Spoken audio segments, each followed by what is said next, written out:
महायुतीने पुन्हा एकदा चिखली मतदारसंघासाठी आमदार श्वेता महाले यांना संधी दिली आहे आणि त्यांचा प्रचार आणि प्रसार कसा सुरू आहे त्या संदर्भात आपण त्यांच्याशी बोलणार आहोत.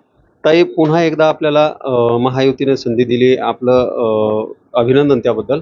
आणि कसा प्रचार आणि प्रसार सुरू आहे मतदारसंघामध्ये, कसा प्रतिसाद आपल्याला मिळतोय?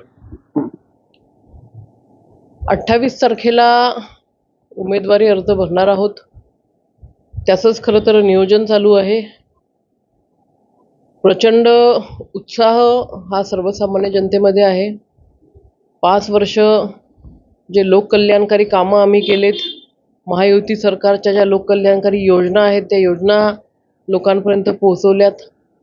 चिखली शहरामध्ये, चिखली विधानसभेमध्ये एकंदरीत न भूतो न भविष्यती अशा प्रकारचे विकास कामं झालेले आहेत. मग ते आमचे शेत रस्ते असतील, शेतकऱ्यांचे 2 गावांना जोडणारे रस्ते असतील, जलजीवन मिशनच्या माध्यमातून नळ योजना असतील, सोलार पार्क असतील, एकंदरीत सगळ्याच घटकांना न्याय देण्याचं काम महायुतीच्या सरकारमध्ये आम्ही केलेलं आहे. आणि नक्कीच या विकास कामाची पोचपावती देण्यासाठी सर्वसामान्य जनता उत्सुक आहे. आणि मला पूर्ण विश्वास आहे, गेल्या वेळेला ज्या पद्धतीने या चिखली मतदारसंघातल्या मायबाप जनतेने मला मतदानरूपी आशीर्वाद देऊन या विधानसभेची सेवा करण्याची संधी दिली, यावेळेला सुद्धा तोच मतदानरूपी आशीर्वाद मिळून पुन्हा या विधानसभेचं नेतृत्व, सेवा करण्याची संधी मिळेल. तर एक प्रश्न असा आहे की सध्या सरकारनं ज्या योजना सुरू केल्या होत्या, लाडकी बहीण योजना असेल आणि या ठिकाणी चिखली शहरासाठी जी जल योजना जी आपण या ठिकाणी नेमकं त्याचं उद्घाटन मागच्या काही हप्त्यांमध्ये झालं होतं, त्याचा काय परिणाम आपल्या या निवडणुकीवर पडणार? अगदीच चिखली शहरामध्ये जर तुम्ही पाहिलं तर गेल्या 35 वर्षापासनं पाणी टंचाईची समस्या इथल्या नागरिकांना भेडसावत आहे. अक्षरशः देवासारखी वाट आमच्या माथाभगिनी पाण्याची बघतात. एखादं महत्त्वाचं लग्न कार्य असेल, नातेवाईकांच्या इथे काही दुःखद घटना झालेली असेल, परंतु जर ज्या दिवशी नळ येत असतील तर ते नाईलाजाने त्या कार्यक्रमाला जाऊ सुद्धा शकत नाहीत. अशी परिस्थिती या चिखली शहरातली गेल्या 35-40 वर्षापासूनची आहे. फडणवीस साहेबांच्या माध्यमातून चिखली शहरासाठी 132 कोटी रुपयाची नळ योजना आम्ही सँक्शन केली. त्याचं उद्घाटन झालं. आता लवकरच ती योजना पूर्णत्वास जाईल आणि ती पूर्णत्वास गेल्यानंतर 132 कोटीची नळ योजना आहे. चिखली शहर मोठं आहे. ज्या धरणावरनं ती पाईपलाईन करायची आहे तेही आपल्याला माहिती आहे. हे बघता गेल्या 8-9 महिन्याचा कालावधी त्या ठिकाणी लागणार आहे. आणि जेव्हा ही पूर्णतः कार्यान्वित होईल त्यावेळेला मात्र प्रत्येक घरामध्ये रोज स्वच्छ नळाचं पाणी त्या ठिकाणी उपलब्ध होणार आहे. तर एक प्रश्न असा आहे, महाविकास आघाडीसोबत रिपब्लिकन पार्टी ऑफ इंडिया यांची युती आहे. असं असताना देखील चिखली मतदारसंघामध्ये रिपब्लिकन पार्टी ऑफ इंडियाचे जिल्हाध्यक्ष नरहरी गवई हे देखील अर्ज या ठिकाणी दाखल करतायत ते आज, उमेदवारी अर्ज. तर कसं बघता एकंदरीत या आपल्याच पक्षामध्ये हे फूट आहे का, काय सांगाल याला? वरच्या खरं तर महायुती म्हणून आम्ही लढत आहोत. आमच्या प्रत्येक बॅनरवरती त्या ठिकाणी आठवले साहेबांचे फोटो आहेत. परंतु इथे नरहरी भाऊंचं नेमकं काय म्हणणं आहे, खरं तर काल परवाच्या बैठकीला सुद्धा ते आमच्या आले होते. जी आम्ही महायुतीची समन्वयाची बैठक घेतली त्या बैठकीला ते आले होते. त्यांनी काही सूचना केल्यात, त्या सूचनांचं सुद्धा स्वागत केलं गेलं आणि ते बोललेत आम्ही ताकदीने सोबत आहोत. परंतु नेमकं काय त्यांच्या मनामध्ये आहे मला माहिती नाही. त्यांनी मेहकरची आणि चिखलीची ह्या 2 जागा ज्या आहे मतदारसंघात ह्या पक्षाकडे मागितल्या होत्या, परंतु त्या ठिकाणी दोन्ही ठिकाणी महायुतीचे उमेदवार घोषित झाले आहे. असं असताना त्यांनी ही या ठिकाणी अपक्ष उमेदवारी दाखल करण्याचं त्यांचं आज ते उमेदवारी दाखल करणं असं त्यांनी सांगितलेलं आहे. नक्कीच त्यांचे जे पक्षश्रेष्ठी आहेत त्यांना सूचना देतील किंवा त्यांची काय नाराजी आहे त्यांचे पक्षश्रेष्ठींजवळ ते बोलतील, ती नाराजी काढल्या जाईल आणि ते कामाला लागतील.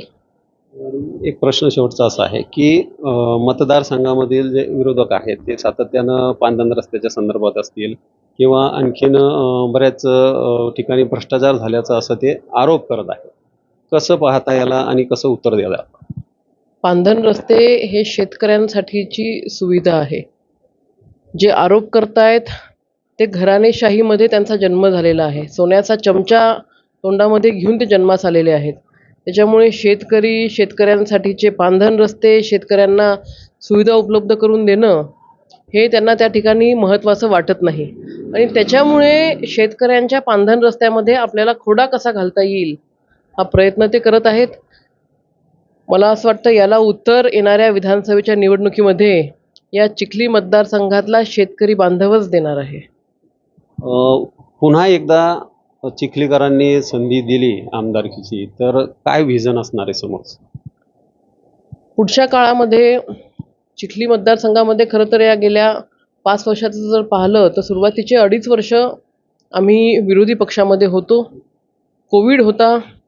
महाविकास आघाडीने आम्हाला नवीन काही कामं तर दिले नाही, परंतु मी महिला बाल कल्याण सभापती असताना जे विकासात्मक कामं 25-15च्या माध्यमातून फडणवीस साहेबांनी दिले होते, त्या सगळ्या कामांवरती स्थगिती देण्याचं काम त्या सुरुवातीच्या 2.5 वर्षामध्ये झालं. त्याच्यानंतर आमचं सरकार आल्यानंतर आमचं प्राधान्य होतं ज्या समस्या ह्या म्हणजे अगदी रस्ते, नाल्या, पांधन रस्ते, 2 गावांना जोडणारे रस्ते, ह्या ज्या प्राथमिक गरजा आहेत त्यांच्यावरती आम्ही फोकस केला. पुढच्या काळामध्ये आम्हाला जिल्हा परिषदेच्या शाळा म्हणजे ज्या शाळांमध्ये शेतकरी बांधवांचे मुलं शिक्षण घेतात, जिल्हा परिषदेच्या शाळा ग्रामीण भागामध्ये, चिखली शहरामध्ये नगरपालिकेच्या शाळा की जिथे सुद्धा सर्वसामान्य ज्याला प्रायव्हेट एज्युकेशन परवडत नाही आणि गरिबांची मुलं ज्या शाळांमध्ये शिकतात त्या शाळा आम्ही हाती घेणार आहोत. त्या शाळांमध्ये इन्फ्रास्ट्रक्चर डेव्हलप करणार आहोत. त्या शाळांच्या माध्यमातून मुलांना चांगलं शिक्षण कसं मिळेल तो आमचा त्या ठिकाणी एक पायलट प्रोजेक्ट असणार आहे. सोबतच आपल्या चिखली मतदारसंघामध्ये जो शेतकरी आहे हा सोयाबीन उत्पादक शेतकरी आहे. तर या सोयाबीन उत्पादक शेतकऱ्याला प्रोसेसिंग युनिट त्या ठिकाणी उभारण्यासाठी आमचे प्रयत्न असणार आहेत. सोबतच जे कामं आम्ही या 2.5 वर्षामध्ये आणलेले आहेत, परिस्थिती अशी आहे की आम्हाला म्हणजे निधी खूप झाला आहे, निधी खूप मिळाला आहे आणि वेळ कमी पडला. प्रत्येक गावामध्ये 10-10, 12-12 कामं आम्ही आणलेली आहेत. 2 वर्षाच्या कालावधीमध्ये याचे 70, 60, 70, 80% कामं पूर्णत्वास गेले. अजूनही जे कामं आम्ही मंजूर केलेत ते कामं वेळेअभावी आम्ही पूर्ण करू शकलो नाही. तर येणाऱ्या काळामध्ये ते कामं पूर्ण करून घ्यायचे आहेत आणि हे जे विशेष प्रोजेक्ट्स आहेत ते मतदारसंघामध्ये राबवायचे आहेत. निश्चितच. तर ह्या होत्या आपल्यासोबत आमदार श्वेताताई महाले, ज्यांनी शिक्षण असेल, शेतकरी असतील, त्यांच्या समस्या दूर करण्यासाठी आपण पुढच्या काळात काम करणार असल्याची भूमिका स्पष्ट केली आहे. दीपक मोरे, नवराष्ट्र, बुलढाणा.